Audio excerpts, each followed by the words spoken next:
ये भगवान भुवन भास्कर उदय होकर आपकी जीवन को नष्ट कर रहे। दिन गया, रात्रि आई, रात्रि गया, अब पता नहीं दिन पूरा हो कि आज का ना हो। सच्ची बात, बड़ा भयावह है ये मृत्यु लोक। ऐसी कल्पनाएं प्लानिंग हो रही कि लगता है अजर अमर हम हैं। आगे से आगे की 7 पीढ़ी सुख भोगते रहे, इतना व्यवस्था कर ले हम। 7 मिनट का भरोसा नहीं कि जिनके लिए हम 7 पीढ़ी की सोच रहे हैं वो 7 मिनट रहेंगे कि नहीं, या जिससे सोच रहे हैं ये रहेगा कि नहीं। बड़ा भयावह विषय। तुम्हें भय नहीं लग रहा? माया की तरफ से निर्भय हो तो महाभय को प्राप्त हो जाओगे। भजन की तरफ वृत्ति जोड़ो, फिर निर्भय हो तो परमानंद को प्राप्त हो जाओगे। टरी जाती है आयु रात दिन, रसना प्रेम सहित कही हरि हरि हरि। राधा कानन शरण मना परी। मन से और तन से यदि वृंदावन का सेवन करने का सौभाग्य मिला है, तन से तो वृंदावन वास हो ही रहा है, पर मन से भी करो। कैसे होगा? तो बोले रसना हरि हरि, जिह्वा हरि हरि नाम, राधा राधा राधा, कृष्ण कृष्ण कृष्ण, ये रटना प्रारंभ करो। ना हाथ में माला है, ना मन में मंत्र चल रहा है, ना नाम चल रहा है, असंतुष्टता होती। किसके साथ तुम धोखा कर रहे हो? अपने साथ कर रहे हो। आज कोई टोकने वाला है, कल कोई टोकने वाला नहीं मिलेगा, कोई रोकने वाला नहीं मिलेगा। रौन देगी माया। विश्वास कीजिए, लाखों सर झुकाएंगे, लेकिन चूक जाओगे तो कोई तुम्हारा मुंह नहीं देखना चाहेगा। ध्यान रखना, ये संसार है। सही मार्ग पे चलोगे, भगवत भजन करोगे, बिस्तरे सब जग विमल कीरति, साधु संगति ना टरे। नहीं तो ठेका नहीं लिया संसार ने तुम्हें सर झुकाने का। अगर आज सर झुका रहा हो, नाम जप और सही ढंग से नहीं चलोगे तो कल तुम्हारा कोई चेहरा नहीं देखना चाहेगा। तुम्हारी छवि उठाकर नाली में फेंक दी जाएगी। ये संसार है। होश में। भगवान ने तुम्हें केवल विरक्त मार्ग, भगवत मार्ग दिया है भजन करने के लिए। रात दिन तुम्हारी आयु क्षीण हो रही, कमाई कर लो, जाना है प्रभु के पास। यहां की प्लानिंग है केवल धर्म पूर्ति के लिए सोचो, भगवत प्रसन्नता के लिए सोचो। मान जाओ मेरी बात। नहीं, बहुत बहुत इतिहास साक्षी हैं, बस प्लानिंगें ही चलती रहती। मन की मन में ही रह गई, कुछ कर नहीं पाए, और जो मन में रह गई वो आगे जन्म के विस्तार कर दिया। बड़े महापुरुष कह रहे हैं, टरी जाती है आयु रात दिन। रात दिन चला जा रहा है। काल करे सो आज कर, आज करे सो अब, पल में परलय होएगी, बहुरी करोगे कब। भजन के लिए अरे फिर कर लेंगे, और भोगों के लिए, विषय के लिए, प्रपंच के लिए अभी। उल्टा करो, जब भोगों के लिए मन लालायित हो तो आगे के लिए टाल दो। भजन के लिए अभी अभी अभी, इसी समय से। राधा राधा राधा। गही रही मीत रवि सुता को तट, अपनावेगी कुंवरी कृपा करी। श्री हरिवंश प्रसाद स्वामिनी, दय है उर आनंद विपुल भरी। अरे मित्र, तुम परम पावन यमुना के पुलिन पर आ गए हो तो बैठ करके खूब नाम जप करो, नाम कीर्तन करो, प्रभु की लीला गायन करो, तो कुंवरी किशोरी जी ये देख करके तुम्हें अपना लेंगी। जहां स्वामिनी जी ने अपनाया, तुम्हारे हृदय में आनंद स्रोत खुल जाएगा। हरिवंश प्रसाद से स्वामिनी जी तुम्हें अपने चरणारविंद का परम सुख प्रदान करेंगी। स्वामिनी जी के चरणों से प्रेम रस धारा बहती रहती है। आचार्य प्रसाद से, गुरुदेव प्रसाद से स्वामिनी जी कृपा करेंगी, संबंध का निर्वाह करती हैं। वो आपके हृदय में प्रेम जागृत कर देंगी। निर्दूषित करिवास रसिक जन, सदा संगरमी दृढ़ व्रत यह धरी। निर्दूषित, अगर हमारे अंदर रहनी दूषित रही तो धाम में रहते हुए अंतिम समय यहां शरीर छूटे कल्याण हो जाएगा, पर प्रिया प्रीतम के समीप पहुंचना, उनकी नित्य सेवा में पहुंचना ये दुर्लभ हो जाएगा। कह रहे कि कृपा से तुम्हें लाडली जी ने वृंदावन धाम का अगर वास दिया है तो रसिकों का संग भी दिया, तो निर्दूषित वास करो। निर्दूषित, हमसे कोई अपराध न बन जाए, हमसे कोई दोष न बन जाए। वैसे ये व्यवहार शून्य देश है, ये प्रेम मार्ग के पथिकों का है।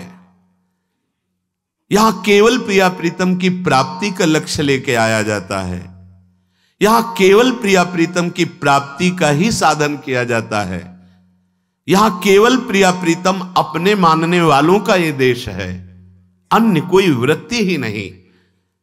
निर्दूषित कर वास और रसिक जन संग सदा, दो बातें। अगर वृंदावन का वास मिला है तो निर्दूषित वास करो, कोई आपसे अपराध न बने, कोई दोष न बने, और सदैव रसिक जनों के संग में रहो, उनकी आज्ञा में रहो। तो ये दृढ़ व्रत क्या करेगा? प्रिया प्रीतम का संग प्रदान कर देगा। यह है साधन। वृंदावन का आश्रय वास स्वीकार किया, रसिक जनों का संग, तो अभंग प्रेम रंग प्रदान करने वाले प्रिया प्रीतम का संग प्राप्त हो जाएगा। वृंदावन हित रूप चिंतवत कुंजनी विचरी प्रेम सो उर्भरी। जहां आपके हृदय में एक बार प्रिया प्रीतम प्रकाशित हुए, ये कुंज निकुंजे इसी दृष्टि से आपको दिखाई देने लगेंगी, नवीन नवीन लीला रस में डूबे रहेंगे। पर निर्दूषित कर वास रसिक जन, रसिक जनों का संग, तो फिर दुष्संग का त्याग, दुष्संग ना होने पावे। कल देवर्षि नारद जी के भक्ति सूत्र में दुष्संगः सर्वथैव त्याज्यः, सर्वथैव त्याज्यः, दुष्संग की पहचान तो कह रहे हैं जो शिष्णोदर परायण है, रसेंद्री के अच्छे अच्छे पदार्थ खाने के लिए जबान ललचाती है, जनेन्द्री भोग के लिए हर समय बावरे बने रहते हैं। शिष्णोदर परायण यद्यशद भी पथि पुनः शिष्णोदर कृतोद्यमैः आस्थितो रमते जंतुस तमो विशति पूर्ववत् सत्यम शौचम दया मौनम बुद्धि श्रीर्यशः क्षमा समो दमो भगश्चेति यत्संगाद्याति संक्षयम् ते स्वशान्तेषु मूढ़ेषु खंडितात्म स्वसाधुषु संगम न कुर्याच्छोच्चेषु योषित क्रीडा मृगेषु च। जो मनुष्य संभोग प्रिय है और रसेंद्री के भोग पदार्थों से प्रियता रखता है, ऐसे नीच पुरुष का संग नहीं करना चाहिए। जो भगवान की भक्ति से रहित है, केवल शिष्ण और उदर परायण है, उनका संग नरकगामी बना देगा। भगवान मना कर रहे हैं। आस्थितो रमते जंतुस्तमो विशति पूर्ववतम। पूर्व में हम अनंत जन्मों में इन्हीं भोगों में फंसे रहे, आज हमें परमार्थ का मार्ग मिला है। यदि हमने कहीं ऐसे पुरुषों का संग कर लिया तो हमारा परमार्थ बिगड़ जाएगा। सत्यम शौचम दया मौनम बुद्धि श्रीर् यशः क्षमा समो दमो भगश्चेति यत्संगाद्याति संक्षयम। ऐसे दुष्ट संग से हमारे जीवन में सत्य का अभाव हो जाएगा। सत्य बोलना, सत्य मार्ग में चलना, सत्य चिंतन करना छूट जाएगा। पवित्रता नष्ट हो जाएगी, दया की जगह क्रूरता आ जाएगी, मननशीलता जो भगवत चरणारविंद की होनी चाहिए वो विषयों की होने लगेगी। हमारी बुद्धि, लज्जा, स्त्री, ईश्वर, ये सब भागवतिक सद्गुण नष्ट हो जाते हैं। अतएव दुष्ट संग न करे। ये जो अशांत चित्त है, मूर्ख है, भगवत विमुख है, नष्ट बुद्धि है, ये जो भोगों के खिलौने बने हुए हैं, ऐसे असाधु पुरुषों का कभी भी साधक संग न करे, नहीं तो नष्ट हो जाएगा। दुष्संग का त्याग प्रत्येक साधक को बड़ी सावधानी पूर्वक करना चाहिए। भगवत प्रेम या मोक्ष पदवी जो भी चाहिए वो तभी मिलेगा जब कुसंग का त्याग हो जाए। भगवान श्री रामचंद्र जी ने तो विभीषण जी से कहा कि बरु भल बास नरक कर ताता, दुष्ट संग जन देई विधाता। भगवान चाहे तो नरक का वास दे दे, अच्छा है, पर दुष्ट का संग ना मिले। नरक का वास क्यों अच्छा है? क्योंकि नरक भोगने से पाप नष्ट हो जाएंगे, हृदय पवित्र होगा, पर दुष्ट संग से हृदय में पाप बढ़ जाएंगे और अपवित्रता बढ़ जाएगी। दुष्ट संग बड़ा दुर्भाग्य उदय होता है तब मिलता है, जैसे बड़ा सौभाग्य उदय होता है, भगवत कृपा होती तब साधु संग मिलता है, ऐसे बड़ा दुर्भाग्य उदय होता है तब दुष्ट संग मिलता है। इंद्रियों का कोई भी विषय, अभी तक तो बाहरी दुष्संग की बात, अब कह रहे हैं अंदर दुष्संग की बात। व्यक्ति जनित दुष्संग और वृत्ति जनित दुष्संग। अब अंदर की बात, इंद्रियों का कोई भी विषय जो हमारे मन को प्रियालाल से अलग करके, सतमार्ग से अलग करके भोग लालसा पैदा कर दे, पाप लालसा पैदा कर दे, गंदे विचार बढ़ा दे, हमारे भगवत प्राप्ति से हमारे चित्त को चलायमान कर दे, वो दुष्संग है वृत्ति का। बड़ा सावधानी की जरूरत है। ये भगवत प्राप्ति का मार्ग चलना थोड़ा कठिन है, भगवत प्राप्ति नहीं कठिन है, क्योंकि हमारी वृत्तियां उसी में फंसी रही है। तो ऐसे सत्संग 10 वर्ष सुनो,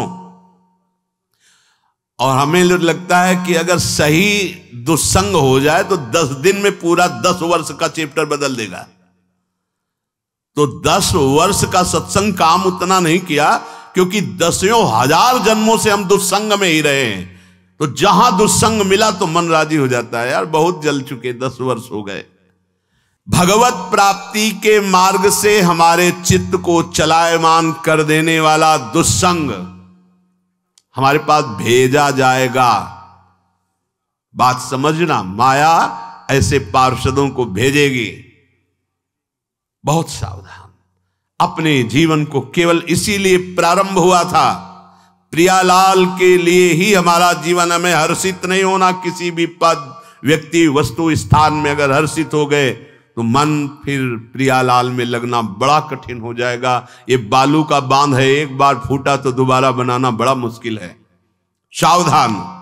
हमें ना कोई ऐसी चेतन वस्तु या जड़ वस्तु का दृश्य देखना है जो हमारे अंदर भोग वासना पैदा कर दे। जड़ के देखने से भी होता है क्या? हाँ, चित्र जड़ ही तो है। जो आप चलचित्र देख रहे हो जड़ ही तो है ना, उसमें कुछ हो थोड़ी रहा है, वर्तमान में थोड़ी हो रहा है, वो तो चित्र है। लेकिन वो चित्र तुम्हारे चित्त को बलात् आकर्षित करके भोगों में फंसा देगा। बहुत सावधान। ना कोई चैतन्य वस्तु। संगम त्यजेत मिथुन वृत्ति नाम मोक्षो। मैथुन धर्म से युक्त किसी भी प्राणी पर दृष्टि जाए तत्काल मानसिक प्रणाम करके हटा लीजिए। दोबारा दृष्टि गई तो पतित हो जाओगे, संकल्प विकल्प होने लगेगा। इसीलिए साधक अपनी दृष्टि पर शासन रखता है। ये उचक्का की तरह ऐसे ऐसे चलना साधकों का स्वभाव नहीं होता। बावरों की तरह ऐसे ऐसे देखना, गर्दन इधर, ग्रीवा झुकी हुई है, आगे का मार्ग देख रहे, नाम निरंतर चल रहा है। किसी से बात कर रहे हैं अगर तो भगवत वार्ता कर रहे हैं, चेहरा देखना जरूरी नहीं, चाहे स्त्री हो चाहे पुरुष हो। जब आपको पता है कि हमारे पूज्य जन है तो हम उनका दर्शन करते हैं, नहीं तो चरणों तक सीमित है। ऐसे बात की चल दिया, कोई भी रूप हमारे नेत्रों ने नहीं पकड़ा तो प्रियालाल के रूप में तन्मयता बढ़ेगी। बड़ी सावधानी से। एक नैमिषारण्य के संत भगवान थे, वो कभी नहीं देखते थे किसी की तरफ, बस ऐसे जैसे पूज्य श्री हरि बाबा ऐसी ही दृष्टि रहती। अगर वो बात करते तो उड़िया बाबा की तरफ देखकर बात करते थे, अन्यथा ऐसे रहते थे। कुछ तो महापुरुषों का हम अनुकरण करें। ऐसी जिधर मनाया जो मनाया देख रहे हैं, जैसे आप समझते हो कि सामने से नहीं देखेंगे पीछे से देख ले। बात तो अपनी चित्तवृत्ति की है। अगर हमारी चित्तवृत्ति दूषित हो रही तो सामने और पीछे से क्या है, झरोखे से क्या है। हमें अपनी चित्तवृत्ति दूषित होने से बचाना है। हम ना कोई ऐसी चर्चा सुने, ना कोई ऐसी चर्चा करें, ना ऐसे स्थान में जाएं, ना ऐसी पुस्तक पढ़ें, ना ऐसा दृश्य देखे, ना ऐसा चित्र देखे, ना ऐसी वस्तु खाए, ना ऐसी कोई सूंघने की वस्तु ले जिससे हमारे अंदर प्रमाद स्थिति आ जाए और इंद्रियां विषयों की तरफ प्रबल हो जाएं। ये सब दुष्संग माना जाएगा। याद रखना चाहिए, अच्छे और बुरे भावों की उत्पत्ति, ये 10 बातें प्रधान होती हैं। आपके अंदर अच्छे भाव आ रहे या बुरे भाव आ रहे तो उनमें 10 बातें प्रधान हैं। पहला, स्थान। आप कहां बैठे हैं, कहां रह रहे हैं, किस जगह खड़े हैं, आपको स्थान देख करके ही बर्ताव में उतरना है। जैसे मदिरालय है, आप वहां खड़े होंगे तो तमोगुण अपने आप बढ़ने लगेगा, आसुरी प्रवृत्ति बढ़ने लगेगी। ऐसे ऐसे जिस स्थान पर खड़े होने से, देखने से, बात करने से हमारी वृत्ति बिगड़ रही, उस स्थान का तत्काल त्याग कर देना चाहिए, वहां से हट जाना चाहिए। पहला है स्थान। जैसे सत्संग, यमुना जी का एकांतिक पावन तट, किसी लता के नीचे, किसी संत भगवान के सानिध्य में, अब हमारा ये स्थान भजन वृत्ति बढ़ाएगा। उस व्यक्ति का घर जिसके पास जाने से वासनाएं बढ़ रही, उस स्थान में जहां दृश्य देखने से हमारे अंदर गंदी बातें आ रही, पहला है स्थान। दूसरा है अन्न। बहुत बड़ा प्रभाव अन्न का होता है। अगर अधर्म के द्वारा कमाया हुआ अन्न है तो बुद्धि अधर्म में ही लगेगी। यदि भोजन पकाते समय, रसोई रांधते समय आप विकारात्मक चिंतन कर रहे हैं तो कोई भी प्रसाद पाए उसके अंदर विकार जागृत हो जाएगा। अन्न का बहुत बड़ा प्रभाव पड़ता है। एक बार पूज्यपाद उड़िया बाबा जी महाराज अपने परिकर के साथ भ्रमण में थे तो किसी बड़े धनी मानी ने निमंत्रण दिया, महाराज आज यहीं रुको।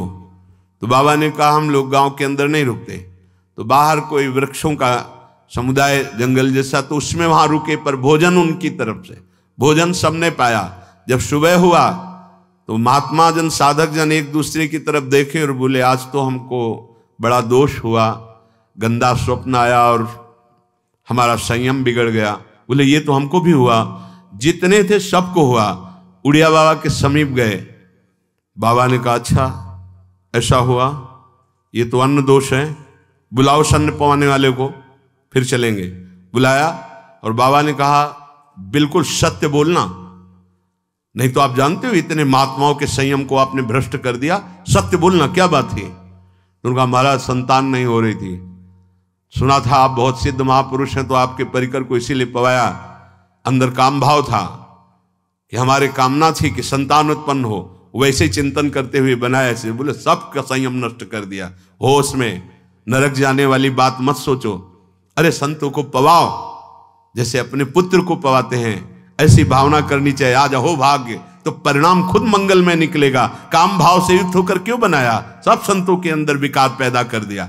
अन्न का प्रभाव पड़ता है, हम जैसा अन्न पाते हैं वैसा। कई बार सुनाया है सिद्ध महापुरुष पूज्य प्रातः स्मरण श्री बलराम दास जी महाराज झाड़ू मंडल के, यमुना के पावन तट पर ही है, रासमंडल के पास ही, वो अपने एक लता के नीचे बैठे हुए भगवत चिंतन कर रहे थे।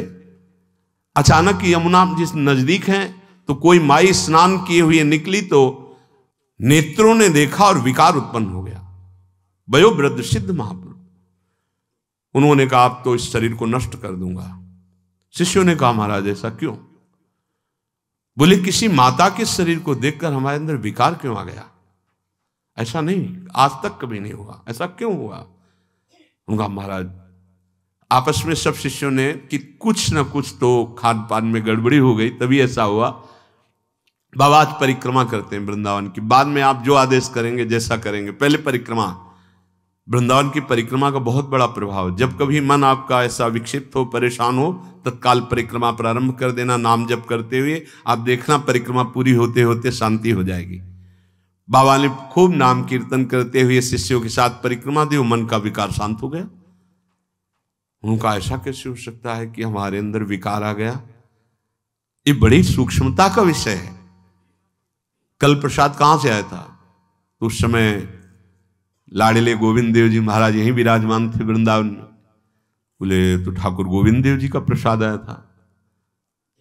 लकुट उठाई, गए वो तो भगवत स्वरूप तस्मित तज्जने भेदा भावात। भगवान और भगवान के ऐसे जनों में भेद नहीं होता, वो भगवत स्वरूप होते हैं। गए और कहा बताओ, आपका प्रसाद न पावे तो अपराध लगे कि प्रसाद नहीं पाया, और प्रसाद पावे तो हमारे अंदर काम जागृत हो जाए, हम तो मरे ना दोनों तरफ से। तो ठाकुर जी बात कर रहे थे, दूसरों को नहीं सुनाई दे रहा था। कह रहे थे कि देखो नाराज मत हो, कलकत्ता की वैश्या थी, उसने भोग लगाया, अब उसने भोग लगाया तो हमने चख पाया, तो आपको प्रसाद का किनका लेना चाहिए? किसने कहा था कि पूरा प्रसाद पाइए? जरा किनका ले लेते हो, मधुकर ही पाते। हाँ ये बात आपकी मान, तो हमारा तो पूरा विश्व है, कोई भी भोग लगाएगा हम तो पाएंगे। और हमारे प्रसाद की निष्ठा आप सबके हृदय में, तो किनका लीजिए, पूरा मत पाइए। सोचिए, भगवद अर्पित प्रसाद और वृत्ति, भगवान ने आदेश किया किनका पाओ, माधुकरी मांग के खाओ। यहां वर्णन कर रहे, यदि हम अन्न थोड़ा भी हमारे अंदर दूषित चला गया, तो जब कभी ऐसी विकार की भावना हो, आपके अंदर विकार बन रहा है, तो खोजिए।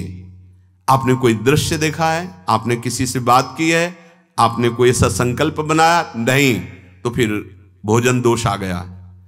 अब आज उपवास कर दो, जब तक वो वृत्ति न नष्ट हो तब तक कुछ मत पाना, जल से काम चलाना, तो एक दिन एक पहर अपने आप शांत हो जाएगा। अगर बहुत विकलता हो रही तो नाम कीर्तन शुरू कर दो, भोजन मत पाना, नाम कीर्तन शुरू, बिल्कुल शांति मिल जाएगी, बिल्कुल। और ये तो उदाहरण महापुरुष इसलिए देते कि हम सावधान रहें। हमारे अच्छे भाव या बुरे भाव में ये 10 बातें बहुत प्रभाव डालती हैं। पहला स्थान, दूसरा अन्न, और तीसरा जल। पानी भी बहुत संभाल के। नहीं, आजकल तो देखो प्रायः ऐसे दांत से प्लास्टिक नोचेंगे, ऐसे पानी पिएंगे, कब भरी गई, कहां भरी गई, कैसा पानी। बड़ा देखो कैसा हमारे भजन साधन के लिए विक्षेप पैदा होता चला जा रहा है। पहले सुंदर सरोवरों का जल, मतलब 15 वर्ष तो गंगा जल ही केवल पिया है, जो आकाशवृत्ति से मिला नहीं, गंगा जल ही पिया है। कुआं का जल, फिर आया हैंडपैप का जल, अपवित्र होने लगा। हैंडपैप में जो वाशर, अगर वो कहीं चमड़े का पड़ा हुआ है तो अपवित्र जल हो गया। अब हैंडपैप का भी अंतर ध्यान स्वरूप हो गया, अब तो नहीं दिखाई देता। अब रह गया है मोटर से निकले और फिल्टर में जाए, वो मशीन जो फिल्टर करती है पानी को, आरओ, उससे। अब वो जिनके पास है तो है, नहीं तो परिक्रमा लगाया हो, आपको पानी पीने को नहीं मिलेगा। देखो कैसा समय आ गया।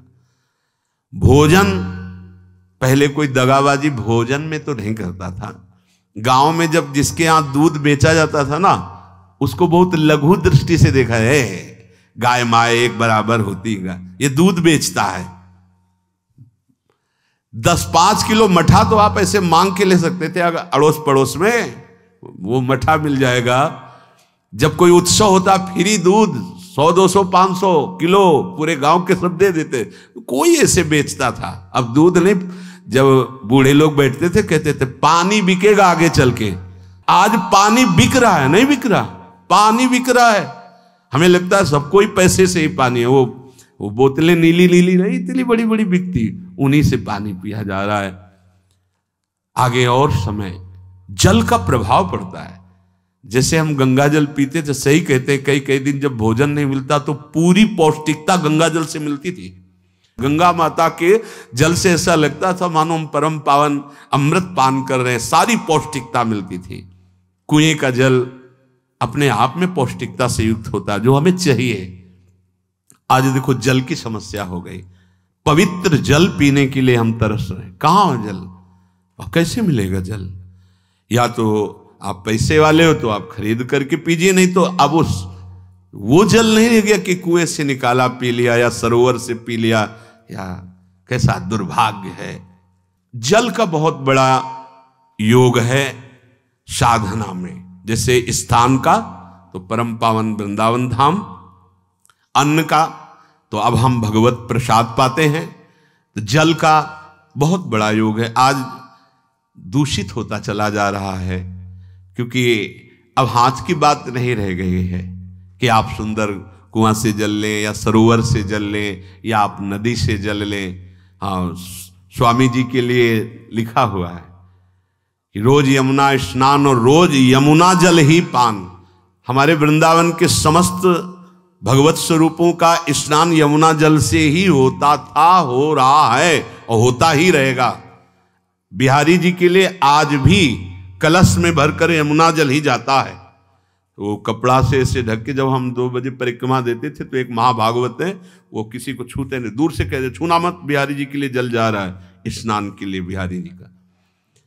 फिर चौथा है आपका परिकर, जहां पर रह रहे हैं वो समुदाय, चाहे परिवार हो या आप समुदाय, वो कैसा है, रजोगुणी है, तमोगुणी है, सतोगुणी है या त्रिगुणातीत भागवतिक है, उसका प्रभाव पड़ेगा। पांचवा है आपका पड़ोस, आसपास वाले घर, जैसा है वैसा प्रभाव पड़ेगा आपके ऊपर। पड़ोस निंदनीय है तो बंधन से युक्त होना पड़ेगा। लंका के पड़ोस में रहने के कारण अगाध महिमा वाले समुद्र को बांध दिया गया, रघुनाथ जी ने पुल बांधा और दंड देने के लिए तैयार हो गए थे सरकार, अग्निबाण संधान कर लिया था, पड़ोस के कारण ही तो ना, पड़ोसी रावण था। इसीलिए आस पड़ोस का बड़ा प्रभाव पड़ता है। फिर अगला है दृश्य, इस पे बहुत सावधानी की जरूरत है। ये मोबाइल भगवान चल गए हैं, बहुत विस्तार से चल गए हैं। अब कोई छोटा मोबाइल रखना नहीं चाहता, सब वो स्क्रीन वाला रखना चाहते, टच मोबाइल। दृश्य से बचो, बच्चों, जवानों, बूढ़ों, सबकी वृत्ति जो माया आकर्षित करती, जो दृश्य हम देखने के लिए अंदर से उल्लसित है, वो मोबाइल में सब है, चाहे भागवतिक और चाहे सांसारिक। तो भाई देख लो, गुण दोष में संसार है। अगर आप दोष ग्रहण करना चाहते हो तो दोष ले लो, गुण तो गुण।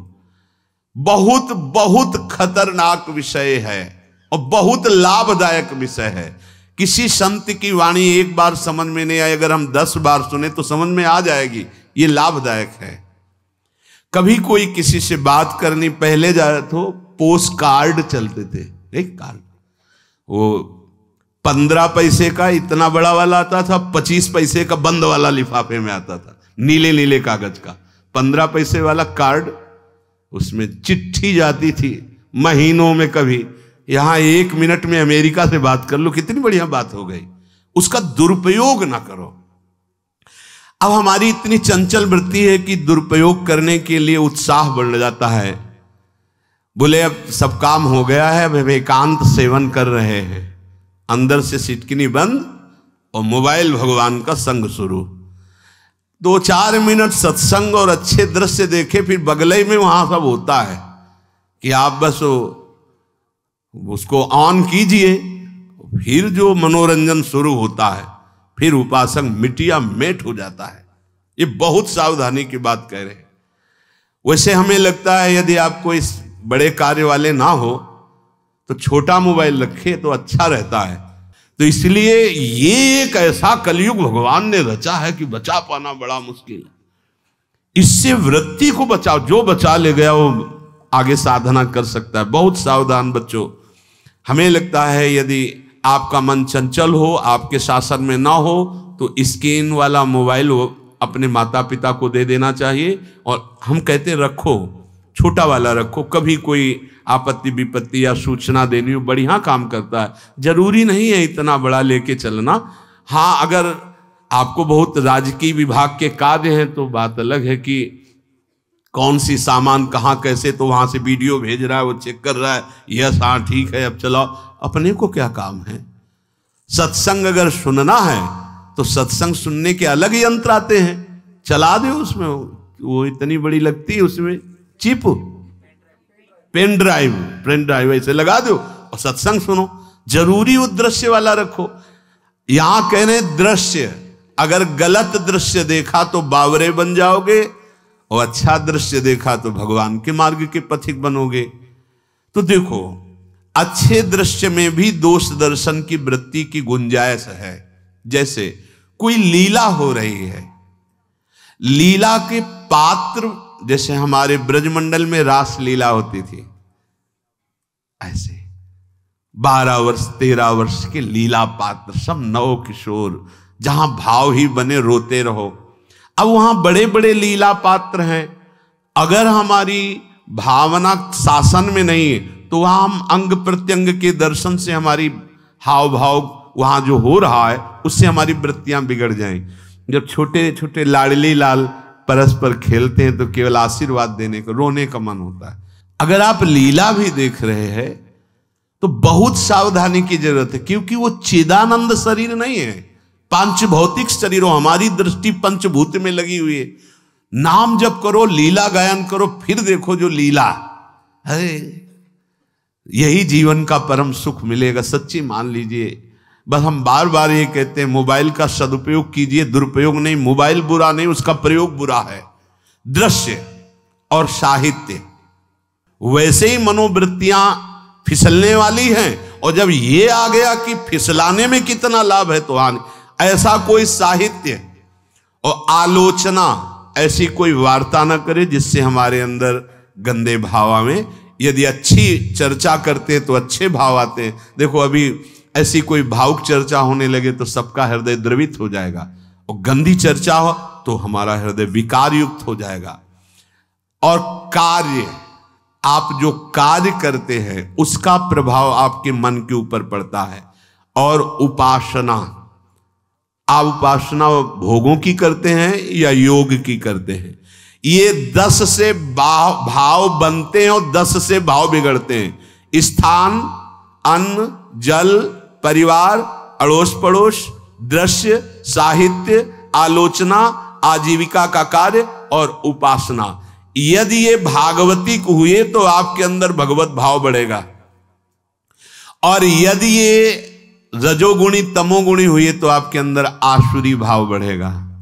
इन 10 से सावधानी पूर्वक व्यवहार होना चाहिए।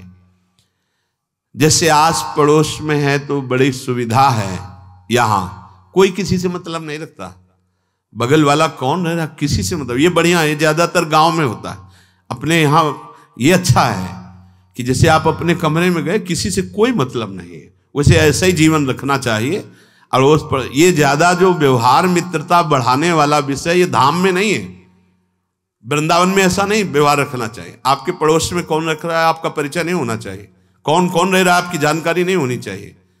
नजर नीची की, अपने कुटिया में गए, अपने ठाकुर जी से मतलब, अपने भजन से मतलब। ना पड़ोसी को कुछ देना चाहिए ना लेना चाहिए। बात समझ लेना कि जैसे आज उत्सव है उनको हम बुलाते हैं, वो हमारे यहाँ, ये व्यवहार यहाँ नहीं है। बनवासी हो, ठाकुर का भोग लगाया, और अगर आपको बांटना है तो बाहर निकलो, आधा किलोमीटर दूर ऐसी जगह बांटो जो तुम्हें राधे श्याम दोबारा ना बोले, फिर वो तुम्हें बुलाएगा, फिर वो बैठेगा, फिर प्रपंच की बातें होंगी, निंदा स्तुति की होंगी, फिर बड़ी संगोष्ठी होती है, पता चलता है। क्या फायदा ऐसे जीवन से? आप वनवासी हो, समय एकांत में दीजिए, अपनी कुटिया में बैठिए, नाम जप कीजिए, निकलिए, सत्संग सुनिए, ठाकुर दर्शन कीजिए, परिक्रमा कीजिए, फिर अपनी कुटिया में। ज्यादा व्यवहार में नहीं उतरना चाहिए। ये वनवास है, वृंदावनवास।